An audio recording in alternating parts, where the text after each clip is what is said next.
Washington, USA, no? Dito sa isang rest area nila. So okay na, na-unload na kami kanina. So nandito na kami sa may truck stop, sa may rest area ng Washington, no? So patawid kami ngayon ng Abbotsford sa British Columbia. At itong kami pipick up ng load papuntang naman Manitoba. So ayan, empty na kami. Tatawid kami ng Canada ng empty. Then doon kami pipick up ng load. So then nakita nyo may mga oversized load dito na mga heavy machine, heavy equipment. So ayan, dito tayo sa Washington na USA ngayon. So ang panahon dito ay sa maulan-ulan siya pero walang snow. Kaya medyo siya, yung pag-drive kagabi sa mahamog. Ayan, truck stop na. Malaki rin yung rest area dito guys, no? Ayan. Yun. Then ayan, dito pardahan ng truck. Ayan, isang oversized load din kasi siya, napakahaba nung trailer niya.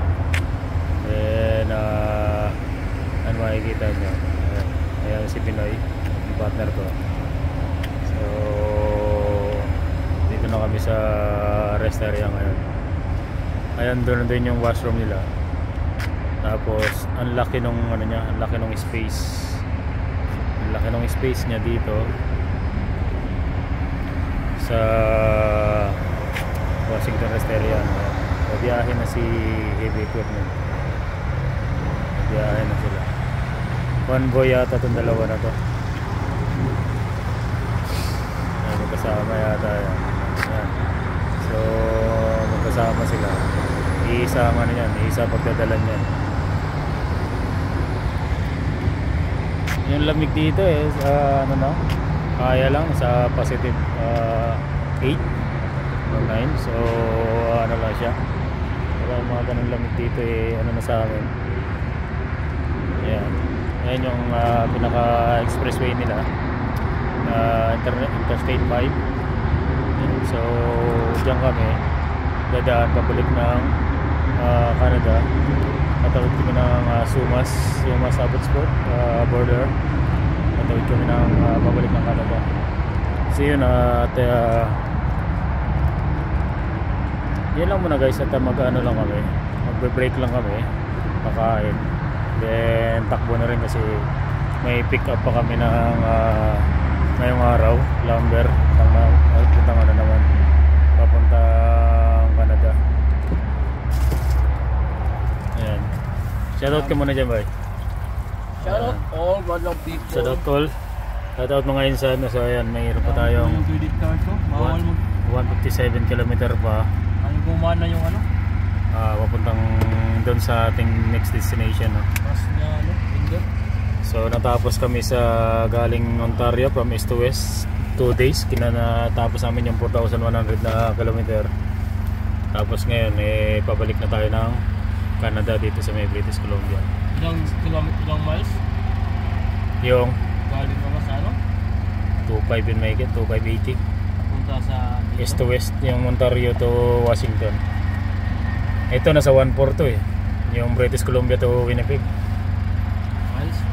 1,400 may na miles. So yun lang guys, no? Update ko kayo mamaya sa ating biyahe. So British Columbia naman tayo, pupuntang Manitoba. Dito na tayo sa ating destination for pickup. So dito sa may Pitt Meadow, British Columbia. At ang oras ngayon dito ay alas 4 ng hapon. Ayan, makulimlim siya, no?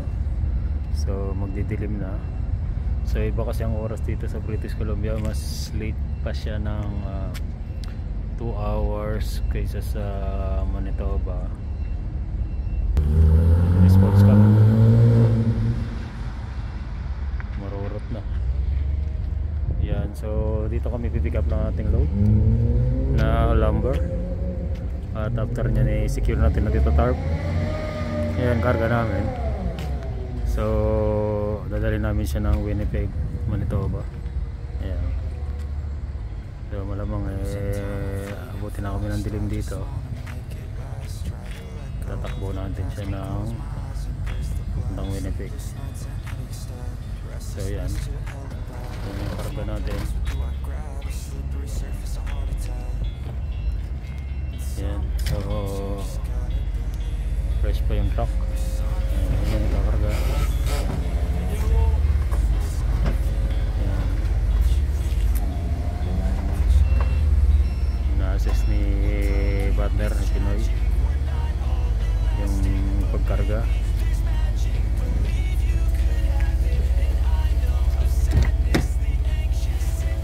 Ayan siya.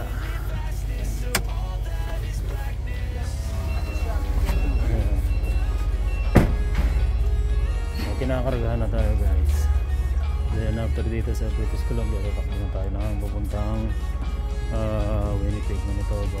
Then hindi ko na alam ang kasunod.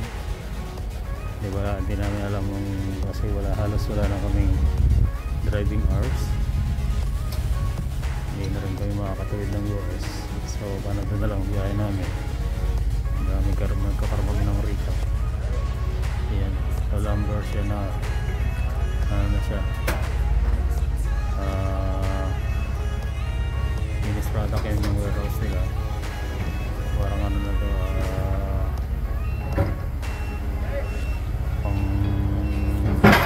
pang mga hardware na.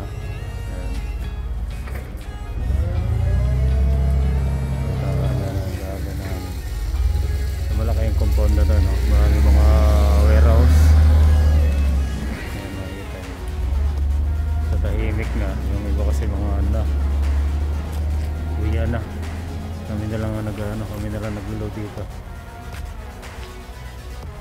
Yan.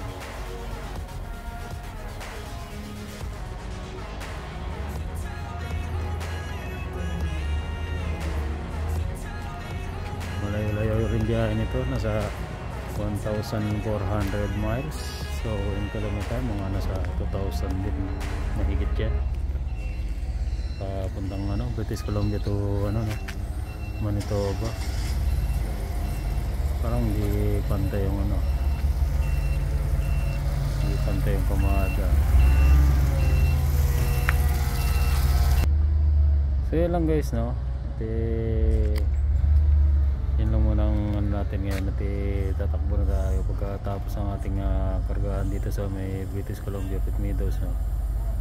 So ayan, in-update ko na kayo sa ating biyahe ngayon. So baka update na lang kung sa takbuhan natin, update ko na lang kayo. Dito ko lang tatapusin to guys yung ating vlog ngayon. At salamat sa pag-support sa aking channel, Janelson Vlog, together with PBT, sa Procker. Ayan, yan po yung biyahe namin ngayong araw.